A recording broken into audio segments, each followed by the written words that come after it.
It's an odd story, really, a true story. I was in my car on my way home from a dinner party. I just left Evita a matter of months prior, and I was sort of resting, as we say, and I was driving home and listening to the radio, and the DJ said, I'll play the whole of Andrew Lloyd Webber's new tune from his brand new musical Cats after the midnight news. And I'd only heard like a fragment of it on the radio. I got to my front door, dashed out of the car, ran to the front door, fiddling around trying to find the keys in my pocket, and I looked down and I see this bedraggled, pathetic, sort of mangy looking black cat staggering toward me.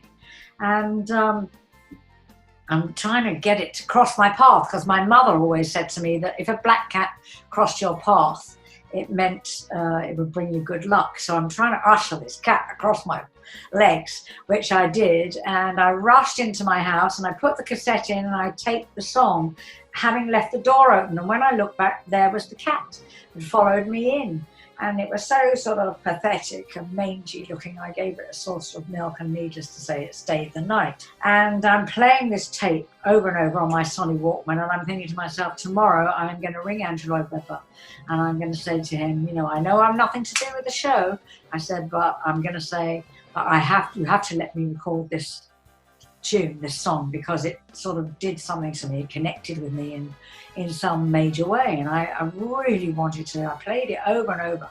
Anyway, I didn't have to do any of this, because the next morning my phone rang, and I got up, went downstairs, answered the phone, and it was Cameron McIntosh on the phone saying to me, we've got a bit of a problem down here.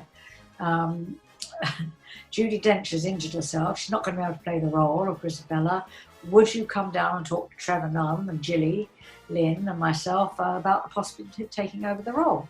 And I said, oh, well, I don't know. Well, yeah, I guess. So what does it involve? And he said, well, it's not like Evita. He said, it's not, you know, it's not a major leading role. It's a leading role, but it's not you don't have a lot of songs. There's only one song. You've only got one song to sing. And I said, oh, right. I said, it wouldn't be called Memory by any chance, would it? And he said, yep. He said, that's it. That's it. That's the only song you've got. So I thought, well, I just thought it was unreal that I'd, you know, everything that had transpired the night before. And now here I am the next day going to the New London Theatre here in London to chat to the director and choreographer and everybody about the possibility of taking over. And the rest is history, as they say. I did take on the mantle of playing Grisabella. Midnight, not a sound from the pavement, as the moon lost her memory. Well, it was an interesting thing, because I had not done that ever before. I've never returned to a role that I played many years prior. But in some weird way, with this, it was a benefit in a way that I had lived yet another 15 years of life. The actual reliving of this character was in a way kind of deeper, more meaningful to me somehow, because I had more experience, life experience, and more, you know, as I say, down times as well as the ups to draw on to play her. And I was that much older, so it did make more sense somehow to me.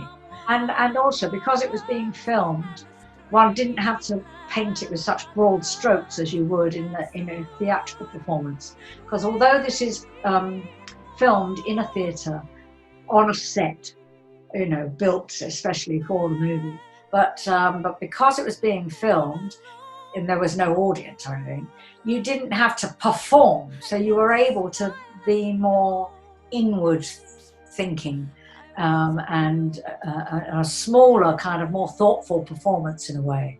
It was an interesting exercise to be able to just to bring it all down and bring it and focus it right down and in.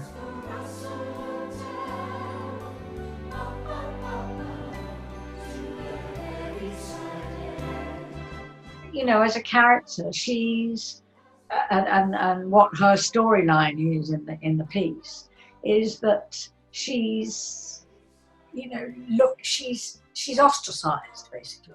They don't want anything to do with her. So, because every time you go on stage, they go off and vice versa. So she's lonely.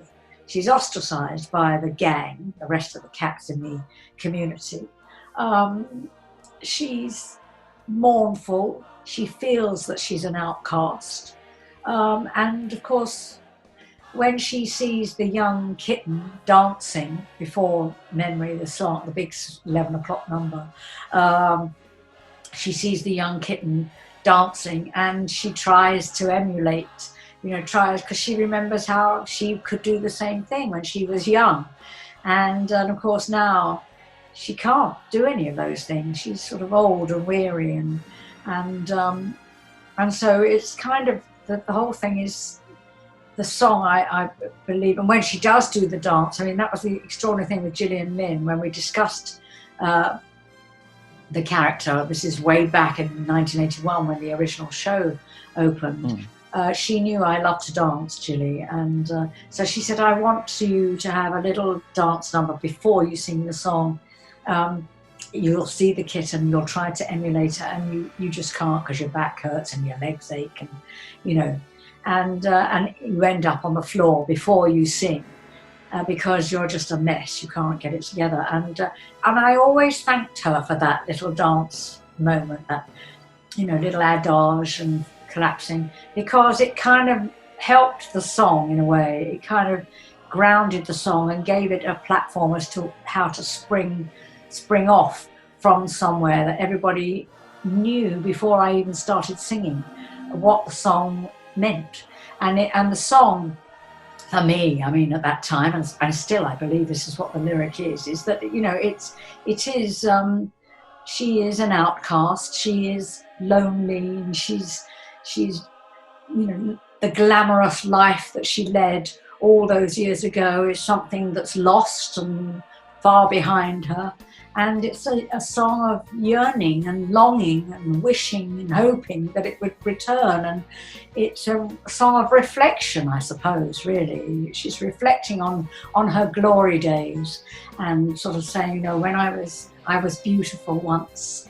And it's poignant because of all of these emotions that of her looking back on her glamorous past. And of course, vocally, as a singer, you have to negotiate the huge, from A to B that Andrew writes, from the lower echelons of your chest register, which is very low, to that big note on Touch Me, which is huge. I mean, it's this huge climactic kind of Puccini-esque, if you like, in its proportions, this song. So it's got everything in it, really, for a singer like me that likes to emote and tell the story through emotion.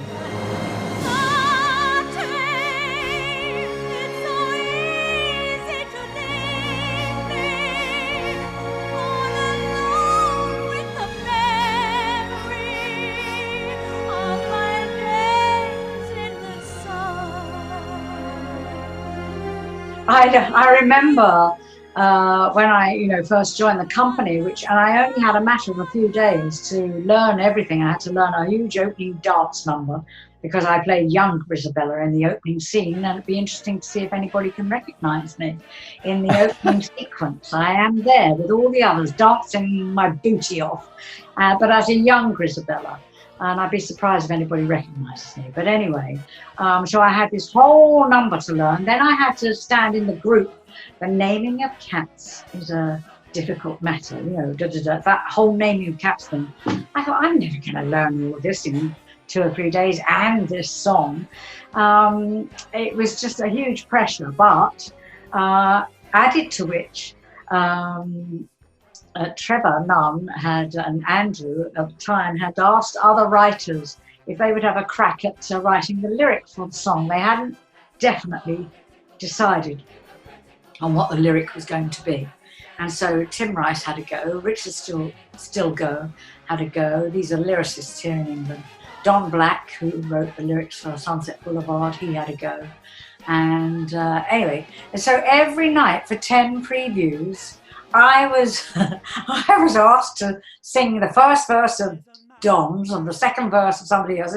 I mean, I was all over the place with all these different lyrics. I drove myself crazy for 10 nights thinking, oh, I don't know which bit I'm on, whose bit, what am I singing? And so it was a bit of a feat of a memory, I have to say, to try and remember the song. And anyway, at last, in the end, it was decided that Trevor Nunn, who had directed the piece, he had rather cleverly taken the lyrics. He made his own lyric, but using several of the original lines from the original poem of Rhapsody on a Windy Night, which is the poem that it's taken from.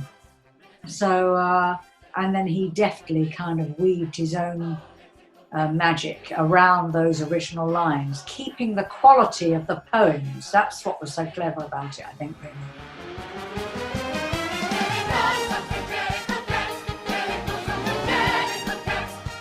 Bye-bye, thank you.